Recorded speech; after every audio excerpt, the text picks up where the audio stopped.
Antara golongan yang kerap meninggalkan ibadat solat adalah para pelajar sekolah, belia, pekerja kilang, anggota pasukan seragam dan juga para peniaga.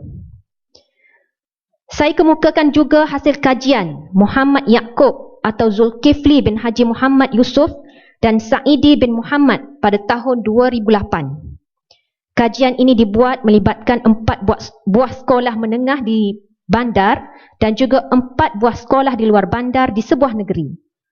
Kajian ini melibatkan sekolah menengah kebangsaan. Daripada 320 orang responden tingkatan 4 berumur 16 tahun, 53.4% mencapai tahap cemerlang, 7.8% tahap baik, 0.6% lemah dan 38.1% berada pada tahap mengecewakan dan gagal, iaitu sangat lemah ataupun buta Al-Quran. Penyelidik juga menyatakan bahawa kita tidak boleh berbangga dengan tahap pencapaian 61.2% pelajar yang lulus ujian lisan itu kerana mereka hanya mencapai tahap memuaskan, tiada yang mencapai tahap cemerlang ataupun baik. Senario ini adalah suatu petanda amalan fardu ain agama Islam yang amat rapuh di kalangan masyarakat Islam di Malaysia. Saya gusar jika masalah ini tidak ditangani sekarang, bakal lahir generasi Islam yang hanya Islam pada nama tapi tidak pada amalan, atau hanya menjadi Islam tradisi tanpa mengamalkannya, walaupun pada peringkat individu, apatah lagi untuk memahami pelaksanaan Islam di peringkat keluarga, masyarakat, negeri dan juga negara. Maka saya mencadangkan dan memohon maklum balas kementerian. Pertama, saya menggesa kerajaan membuat kajian segera secara terperinci tentang statistik umat Islam yang mengerjakan solat serta mengkaji punca masalah. Kerajaan juga perlu mengkaji keberkesanan pendidikan Al-Quran di peringkat prasekolah, rendah dan menengah yang ada sekarang. Seterusnya, merangka plan strategik khusus untuk agenda solat dan generasi Al-Quran.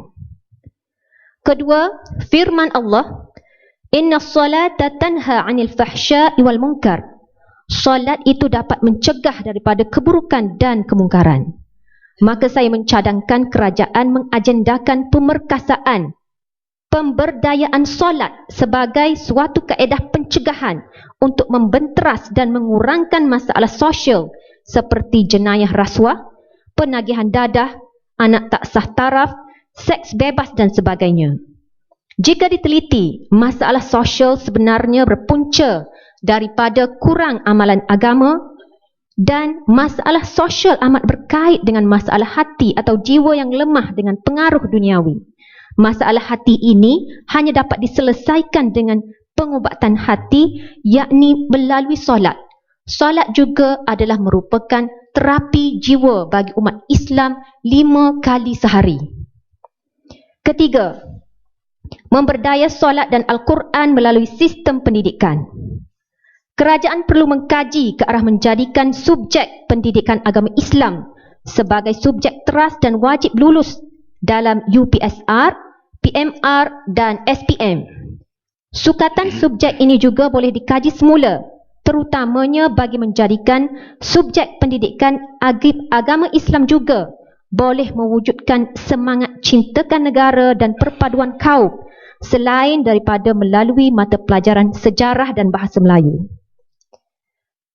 Pendidikan Jacob diteruskan dan disambung di peringkat sekolah menengah bagi memastikan anak-anak kita dapat membaca Al-Quran dengan lancar dan cemerlang. Pihak sekolah juga perlu memastikan pelajar solat berjemaah di sekolah apabila masuk waktu dengan penyediaan prasarana yang sesuai. Kerajaan juga perlu memastikan pendidik yang beragama Islam menunaikan solat. Kerajaan boleh mengkaji aspek fardu ain sebagai elemen yang asas untuk pengesahan jawatan dan juga kenaikan pangkat. Keempat, pendidikan dan praktikal solat melalui faktor persekitaran.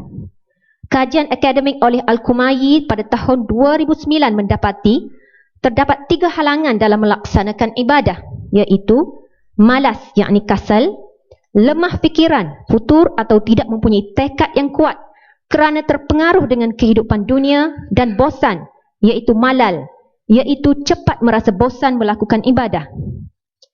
Saya menyarankan perkara ini diatasi dengan memastikan azan berkumandang pada setiap waktu solat, terutama di pejabat kerajaan dan swasta, termasuk tempat-tempat awam dan pusat membeli belah. Mohon mencelah sikit boleh? Boleh. Terima kasih Yang Berhormat atas pandangan yang diberikan tadi. Tetapi masalahnya sekarang berkenaan dengan azan ni tadi.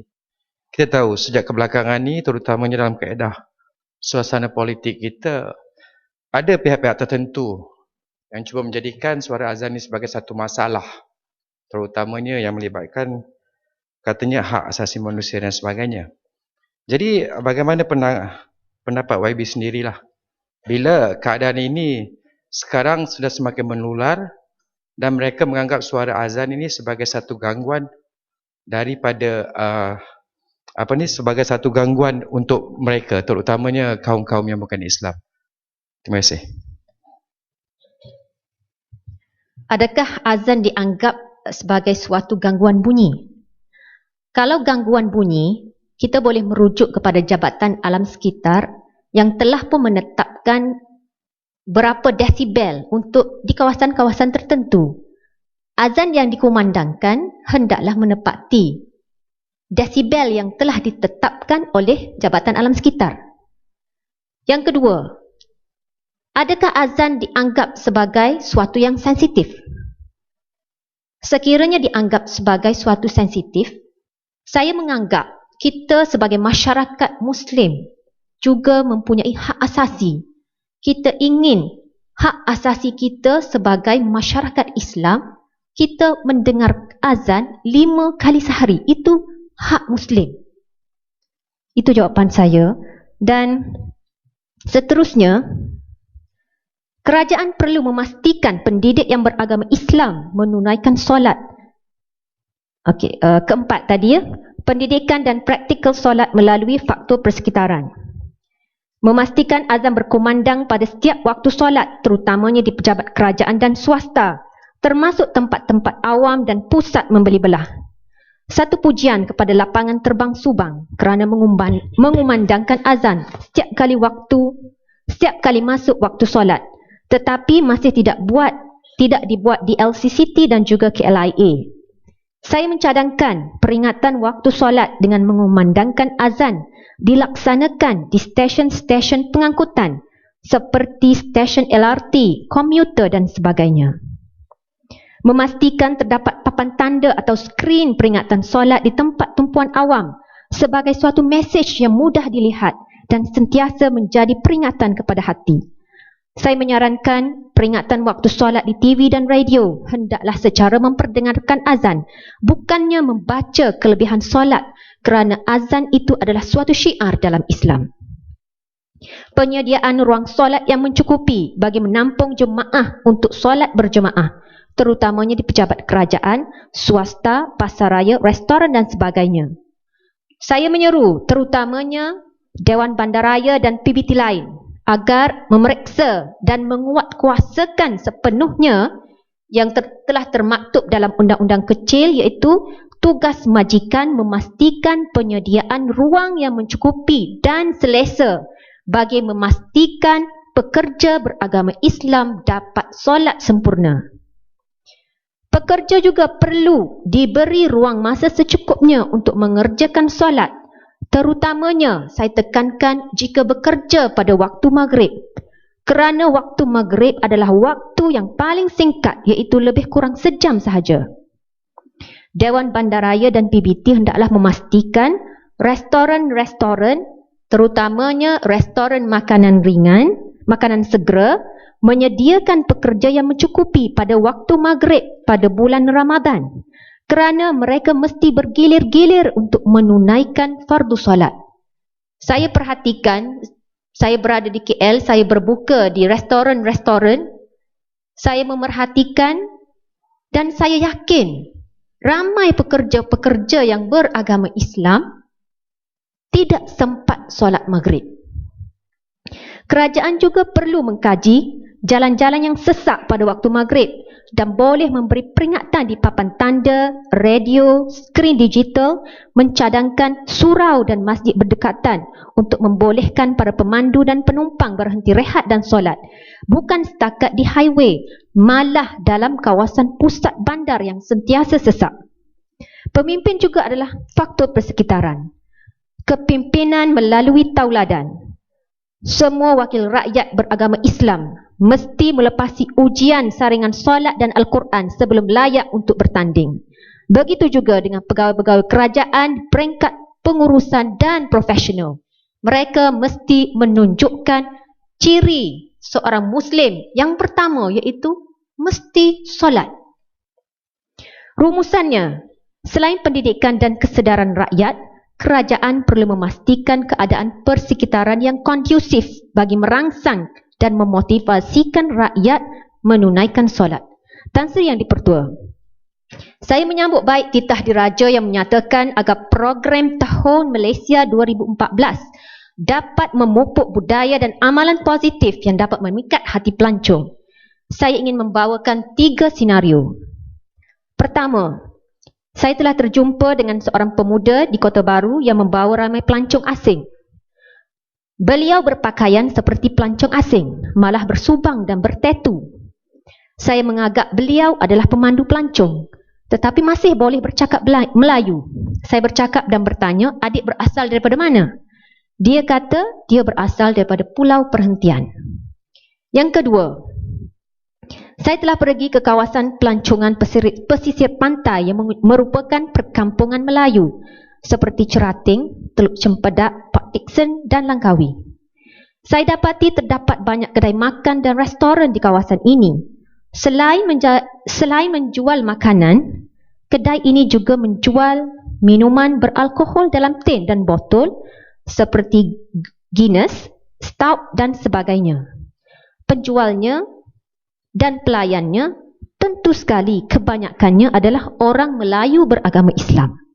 Yang ketiga, penerbangan kelas pertama Syarikat Penerbangan Malaysia, MAS, turut menghidangkan minuman beralkohol seperti wine dan terbaru turut menghidangkan minuman wine bersama caviar, iaitu sejenis telur ikan yang merupakan suatu hidangan minuman yang sangat eksklusif.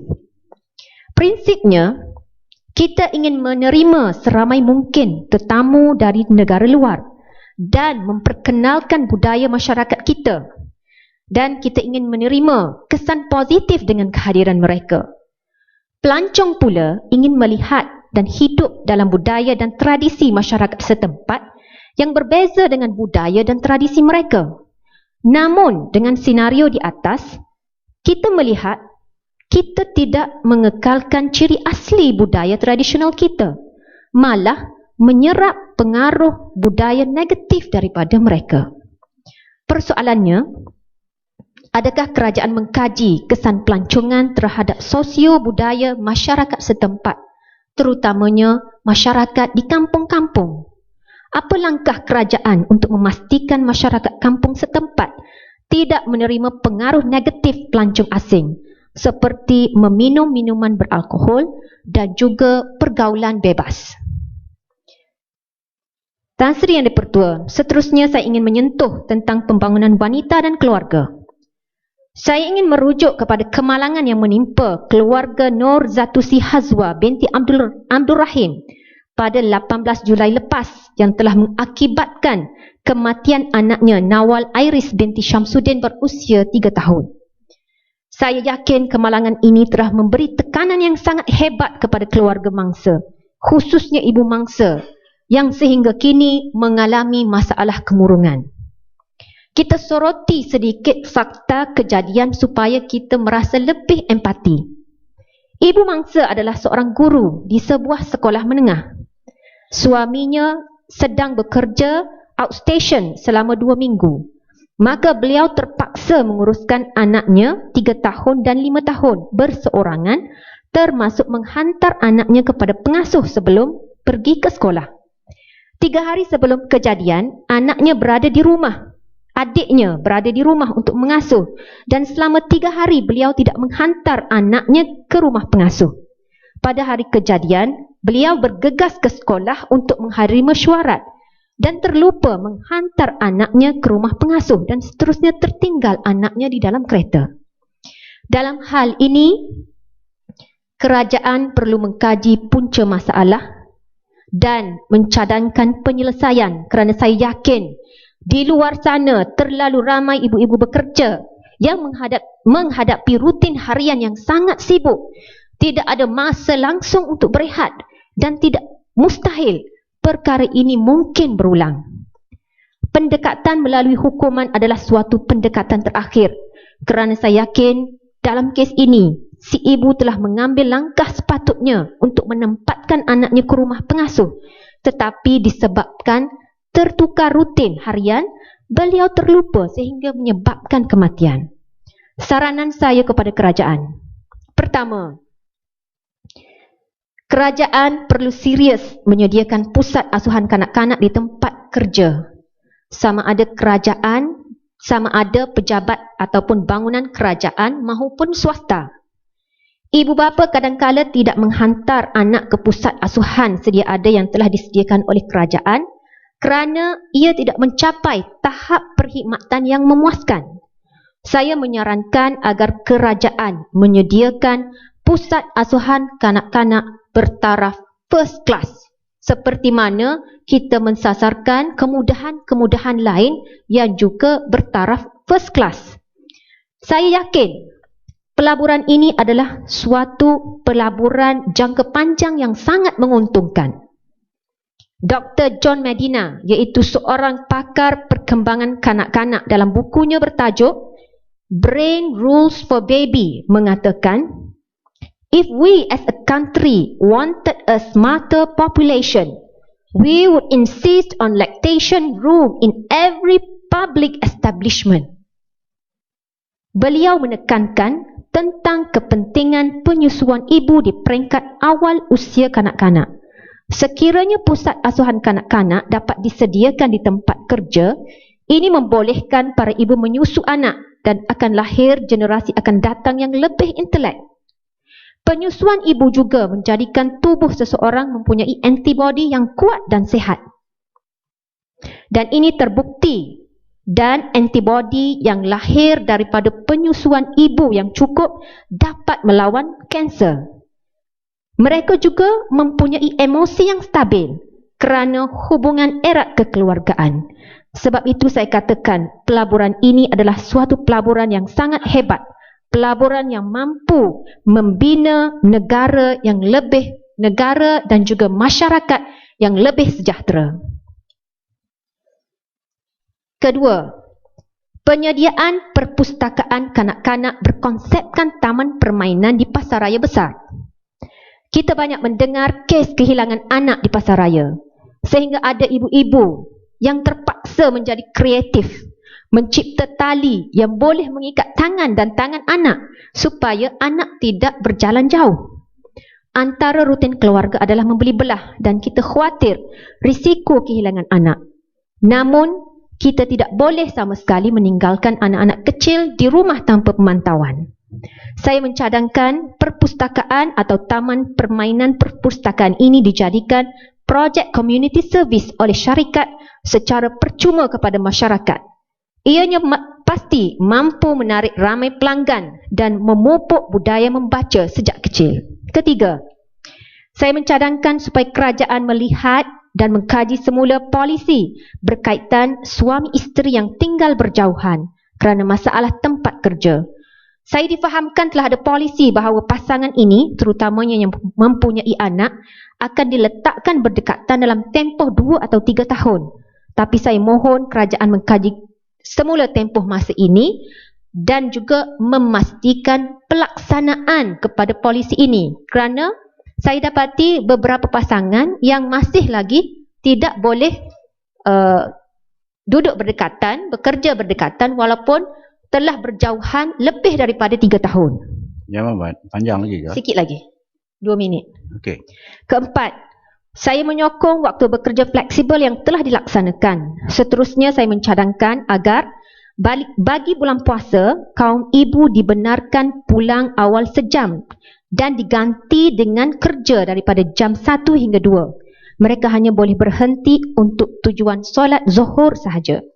Berkait kenyataan yang dikeluarkan, Tan Sri Yang Bertua akhir sekali merujuk kepada kenyataan tentang Kerajaan Kelantan tidak mewartakan ataupun tidak menggazet tanah rizab untuk orang asli. Saya menyangkal dakwaan tersebut dan Kerajaan Kelantan sebenarnya semenjak tahun 2010 lagi telah menggazet lebih 5,000 ekar tanah di Kelantan di pos Tohoi dan pos Jedib yang telah digazet sebagai tanah rizab untuk orang asli. Dan sekali lagi saya ucapkan terima kasih dan Assalamualaikum dan salam sejahtera. Waalaikumsalam. Saya menyokong. Terima kasih. Sekarang saya